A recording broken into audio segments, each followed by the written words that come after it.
how good this C63 Coupe is.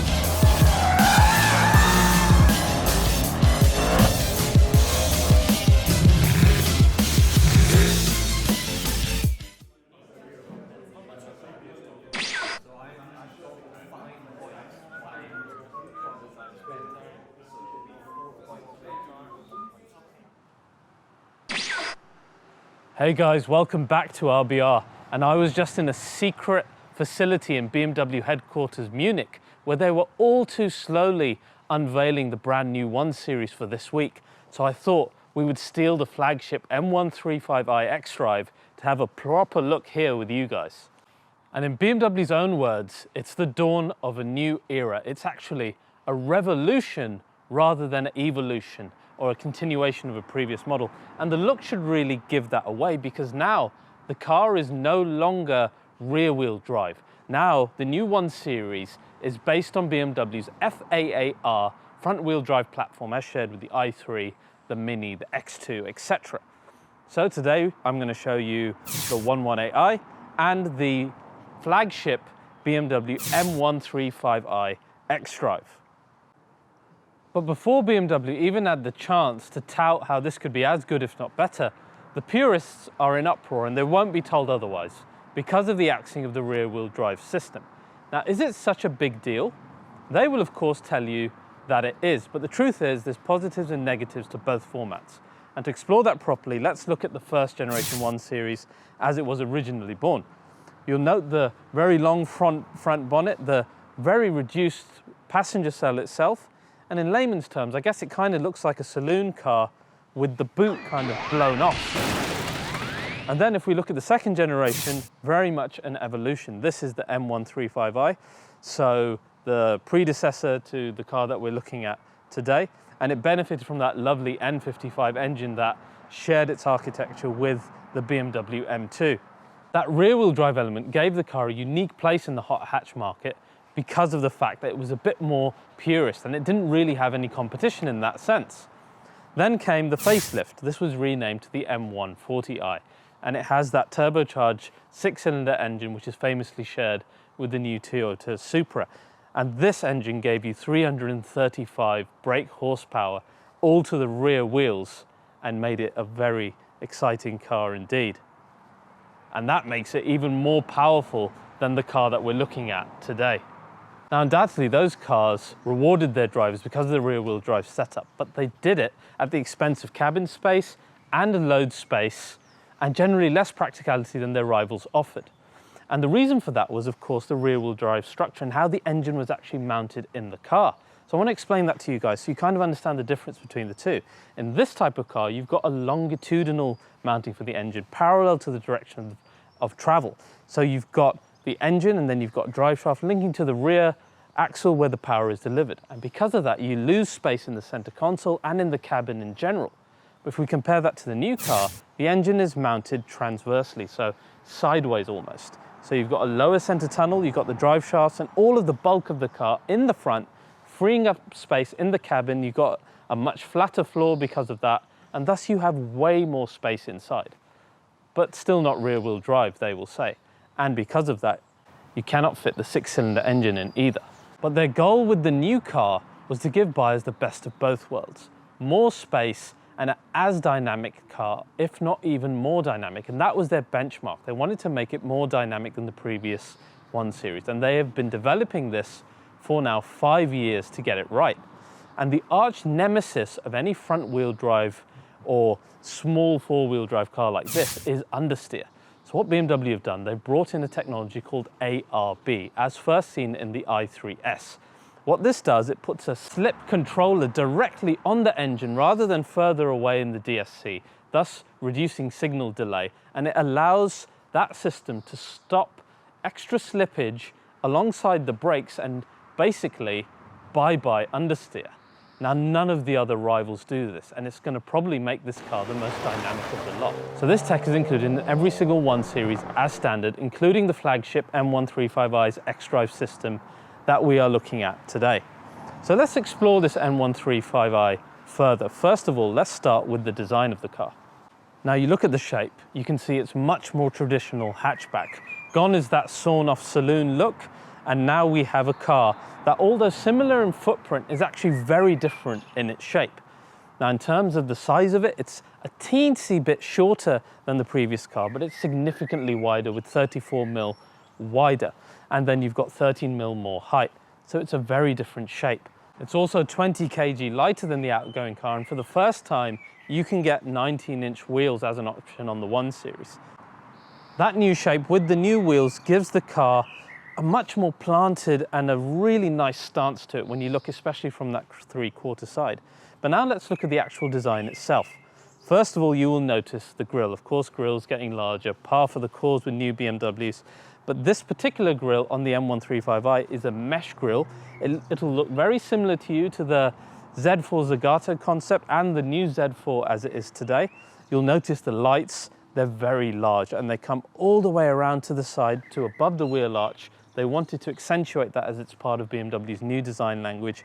And you've got the M-specific front end of the apron here. Now, I'm not convinced of the styling and I think it looks better from that 3/4, but I do really like the graphite grey details of the aero flicks and just the general kind of aggressiveness of that lower diffuser. The front also has what they refer to as a kind of shark nose. You might have heard that in my Mercedes reviews as well. The side of the car has a powerful shoulder that goes all the way to the back, giving it, again, a really nice stance. Of course, we discussed the new 19-inch wheels, which look fantastic. The lower side tool has a gloss black graphic as well. And then you see the really slim window line going to the back, ending with the BMW signature Hofmeister kink.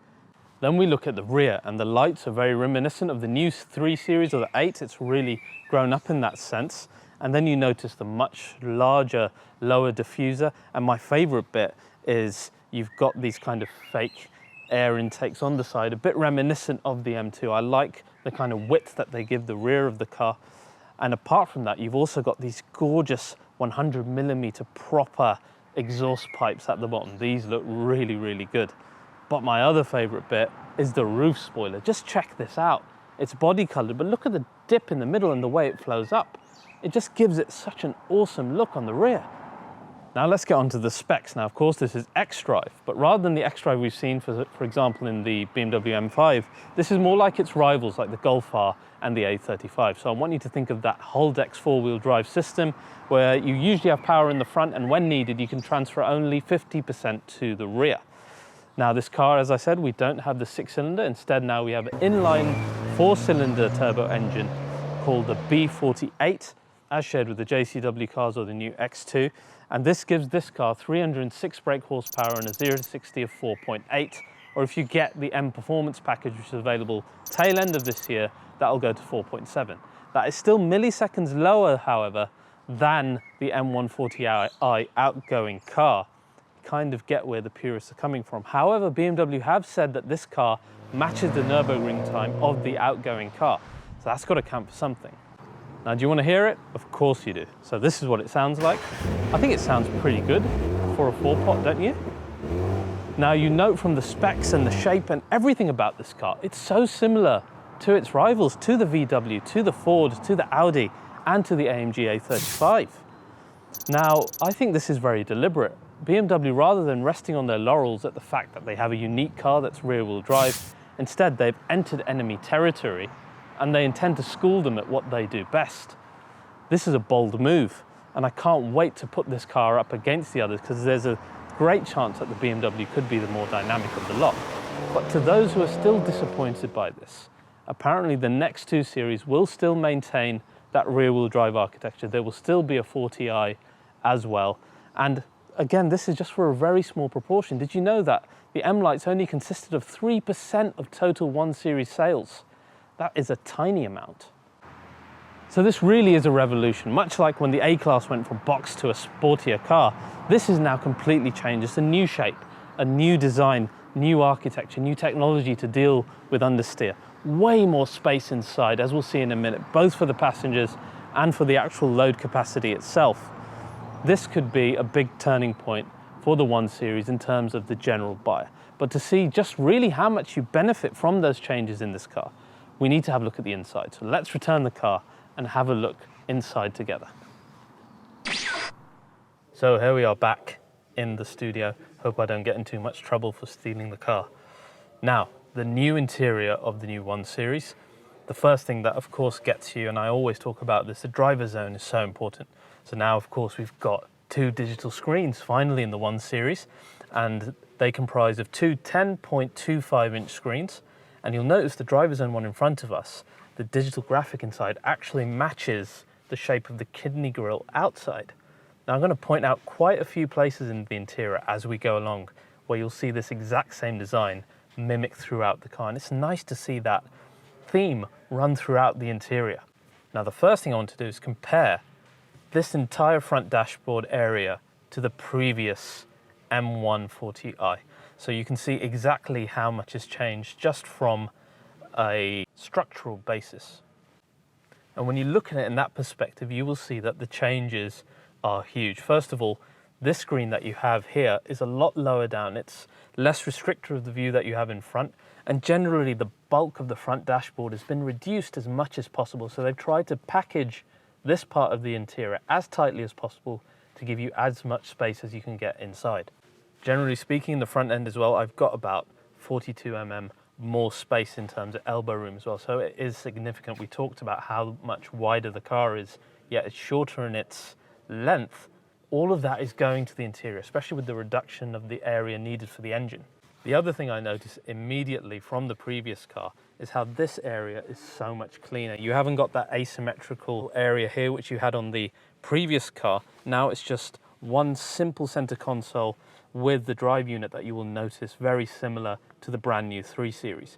But it's not just that, it's small things like the door card here, the way that the door handles are done. Again, do you recognize that shape from the kidney grille? It is the same shape as we have here. And again, it's just so much more premium. It looks so much better than the previous car. You'll see then again, we come to the vents here. Again, a small design detail that they've taken their time with. You've got again that same shape as on the kidney grille, but it's not rounded edges, they're all chamfered. And they give you a really nice look when you're moving them and when the light hits it. And again, even the dials on the air conditioning unit, really premium feeling. Just generally this area is so much decluttered compared to the previous car. It's that much more premium. Again, drivers of the previous 1 Series will note that the handbrake here is gone. Seems to be a trend with this car, getting rid of the stuff that that vocal minority loves, and now you've got an electric handbrake here.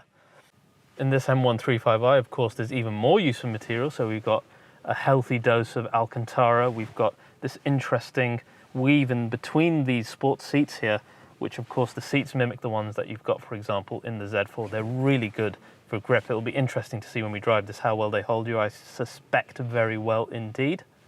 Then of course you've got the proper M Sport steering wheel. You'll recognize this straight out of my M5 comp review. It's the exact same steering wheel. It's leather trimmed in the airbag section as well. But now returning to the cockpit, like I said, this is one of the most technologically advanced BMWs you can get, and that is because of BMW OS 7.0. It is the latest one that you can get, just like you have in the 3 Series, comprised of the 2 screens that we mentioned, but it's not just that. There are 4 methods of interacting with this car. So of course you've got the traditional iDrive, which I'm very happy is maintained in here, because sometimes you don't want to be using touch screens. And you've also got a touchpad within the iDrive system as well.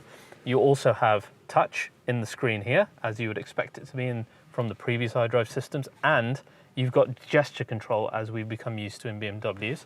And finally, you have voice control as well. So for example, we can talk to the car if we say, "Hey BMW." Hello, what can I help you with? Tell me a joke. I can't imagine that you're bored. Maybe you haven't yet had the chance to try sport mode. So again, kind of similar to what you might have seen in my Mercedes reviews with MBUX. There's no pre-scripted dialogue with the car. You just talk with it normally. It learns your routines, your habits. It can give you suggestions, etc., etc. But the cool thing with this one is you can actually give it a name yourself. You don't need to call it BMW, which is pretty cool. Apart from that, with the actual system itself, you can customize your home screen. So we've got sport displays here, vehicle values, you've got your radio station that you want, and you can really tailor that to kind of how you want it. But it's not too alienating to you. If you've used the previous BMW OSs, you'll feel quite at home using the 7 OS.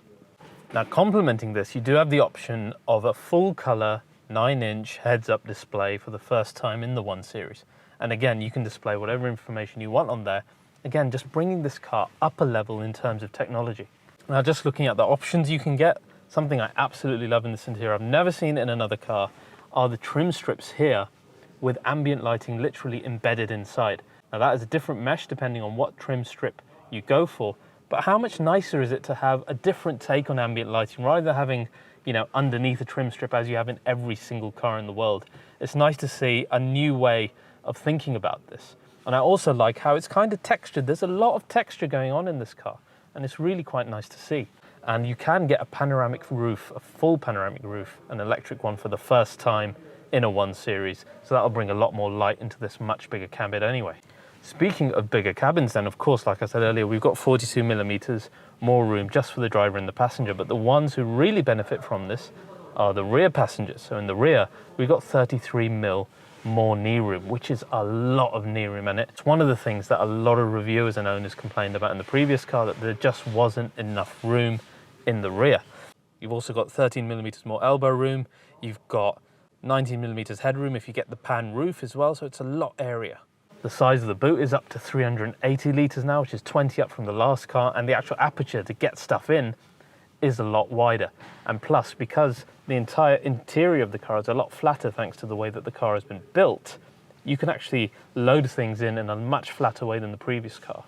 Speaking of the boot, you actually get an electric tailgate as an option for the first time in a 1 Series as well. Speaking of options, you can get a manual gearbox only on the entry-level cars, so 116D, 118i and 118D. And you can get the 7-speed dual clutch for the 116D and the 118i. But for the 118D and the 120D XDrive, you can get the 8-speed Steptronic gearbox. And of course, inside the M135i, again, we have that 8-speed Sport Steptronic gearbox in this car. So a big update for 1 Series. It really props it up as a technological marvel. It's way ahead of its predecessor in terms of technology, space, comfort. It's just a completely, it's like 2 or 3 generations ahead. That's what it feels like when you sit in here. It's going to be really interesting to see this car on the road against the Golf R and the A35, especially with BMW's focus on removing understeer according to them entirely, and just in terms of bettering the car's driving dynamics compared to the predecessor in every single way. That was their benchmark. So guys, thank you so much for watching this first look at the brand new 1 Series and the M135i. If you enjoyed this video, please do like and share it. I'm going to go and apologize to everybody for nicking the car, and I'll see you again soon.